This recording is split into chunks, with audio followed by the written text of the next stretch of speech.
Hello ma'am, ma'am কোথা থেকে এসেছেন? মেদিনীপুর থেকে। আমি রো সাজানোর জায়গা পাচ্ছি না, অনেক শপিং করেছেন ম্যাম, তো দেখতেই পাচ্ছ শোরুমের কন্ডিশন। কারণ উল্টো রথ উপলক্ষে যে অফারটা চলছে সেই অফারে ম্যাম কালেক্ট করেছেন কিছু কিছু প্রোডাক্ট। তো প্রথমে দেখিয়ে দিই একটা দারুণ ডিজাইনের সীতাহার, যেটার ওয়েট কিন্তু রয়েছে মাত্র 15 গ্রাম অ্যাপ্রক্স।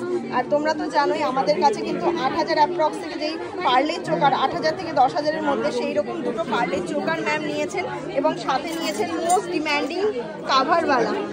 প্রচুর শপিং করেছেন, এখনো এক বক্স রয়েছে শপিং। তো একটু বলবেন ম্যাম, মেদিনীপুর থেকে এসেছেন, কেমন লাগলো শপিং করে? কালেকশন কেমন লেগেছে? যেমন দেখে এসেছিলাম তার থেকেও বেশি কিছু নেওয়া হয়ে গেছে। কালেকশনও ভালো, বলার তো কিছু নেই, এখানে সবার ব্যবহার খুবই ভালো। Thank you. আবার আসবেন তাহলে। আর স্যাটিসফাইড তো? তো আমি খুবই দুঃখিত যে একটুখানি শর্ট টাইমের মধ্যে সব কিছু করে দিলাম। থ্যাংক ইউ, আবার আসবেন।